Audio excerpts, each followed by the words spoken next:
Hello दोस्तों, नमस्कार, प्रणाम। तो आप सब कैसे, उम्मीद करता कि आप सब अच्छे ही होंगे। आज अपने तुलसी रिकॉर्डिंग स्टूडियो में आए हुए हैं पंकज निराला जी, जिनका बहुत ही प्यारा गाना था जो कि छठ गीत था और रिकॉर्डिंग हो चुका है और आपको लाइव से भी सुनाएंगे कि कैसे गाना है और क्या मैटर है। तो आइए पहले इनसे कुछ बात करते हैं, फिर आगे की बात करते हैं। अच्छा, तो पहले आप ये बताइए कि आपको नंबर स्टूडियो कहाँ से मिला था? मुझे दोस्त ने नंबर दिया था और यहाँ पे बोला गया था कि बहुत अच्छा रिकॉर्डिंग होता है। गाने में कुछ आपको तकलीफ हुआ? गाने में ऐसा नहीं, गाने में कुछ तकलीफ नहीं, बहुत अच्छा काम है। देखिए, हम लोग के पास एक ही चीज़ की बात है कि हम लोग के सिंगर कलाकार को जो नए हो या पुराने सिखाते, समझाते और बताते, गवाते हैं ताकि उनको किसी प्रकार की समस्या न हो पाए। ताकि अनबीट हो गया, कुछ लोग बोलते हैं आवाज़ नीचे हो गया, ऊपर हमारा भरसक प्रयास यही होता है कि गाना बेटर से बेटर बन सके। क्योंकि गाना जो होता है ना, हम और आप सुनने के लिए, हमको और आपको सुनने, सब अपने पब्लिक को सुनने के लिए गाना बनाते हैं। तो हमारे प्रयास ये होता है कि गाना बढ़िया से बढ़िया बना के दिया जाए। और हाँ दोस्तों, अगर आप अपने राजकोट शहर के अंदर हो या सूरत शहर के अंदर हो तो अपने सूरत में भी स्टूडियो है, उधना रेलवे स्टेशन के पास, और राजकोट में है यहीं बस स्टैंड के पास। तो जो भी कलाकार इच्छुक हैं कि अपना ऑडियो वीडियो एल्बम बनवाना चाहते हैं और कम से कम बजट में बढ़िया क्वालिटी में, तो संपर्क कर सकते हैं। बाकी आप ये जो गाना है ना, अपना तुलसी म्यूजिक स्टूडियो पे चैनल पे आएगा यूट्यूब पे, तो वहाँ भी सर्च करके आप लोग सुन सकते हैं। तो चलिए मिलते हैं, बातें करते हैं।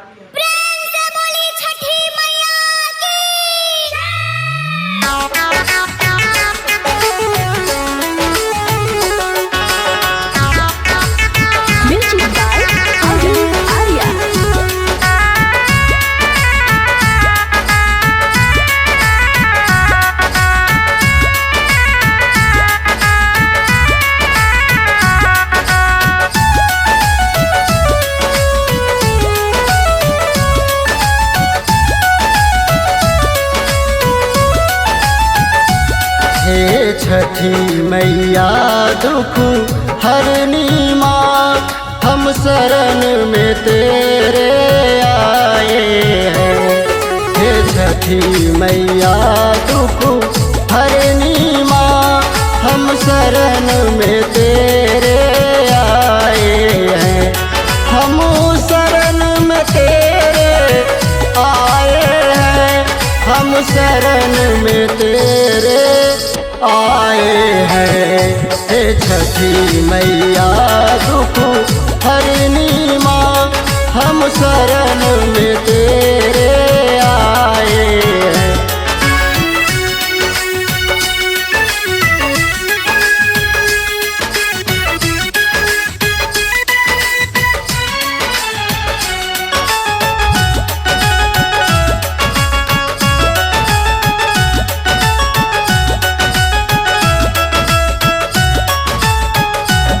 माँ तुम तो कृपा की मूरत हो, माँ तुम तो कृपा की मूरत हो, दिन दुखिया की जरूरत हो।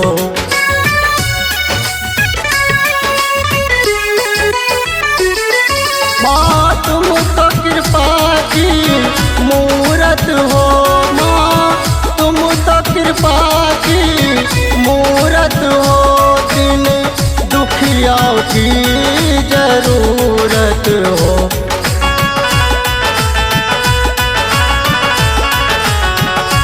कर दो कृपा है सुख करनी, कर दो कृपा है सुख करनी, हम शरण में तेरे आए हैं। कर दो कृपा है सुख करनी, हम शरण में तेरे आए हैं।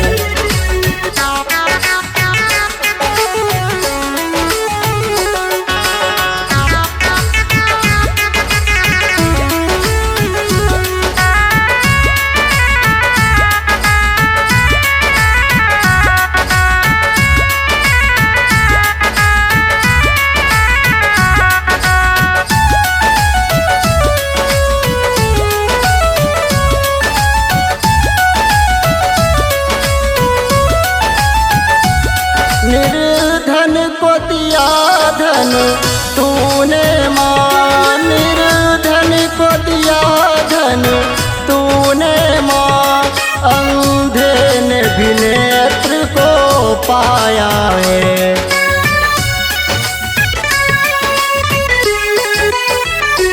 निर्धन को दिया धन तूने माँ, निर्धन को दिया धन तूने माँ, अंधे ने भी नेत्र को पाया है।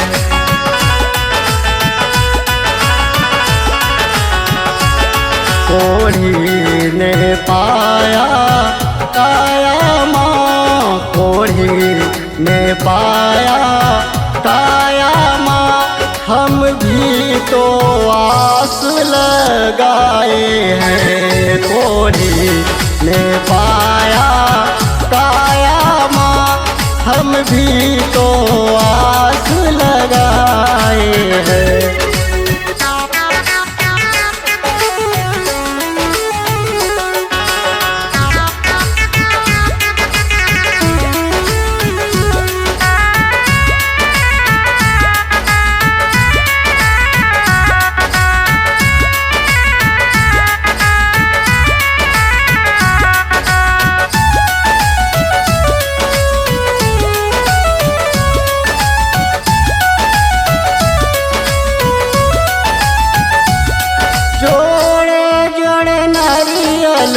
लाया माँ, जोड़े जोड़े नारियल लाया माँ, सब फल से दौरा सजाए हैं।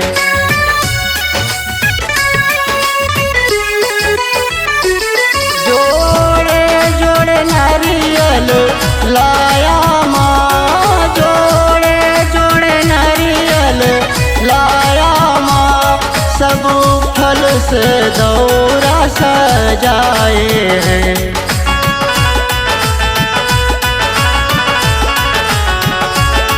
पंकज खड़ा है पानी में, पंकज खड़ा है पानी में, निज नील से नीर बहाए हैं। हे छठी मैया दुख हरनी माँ, हम शरण में तेरे आए हैं।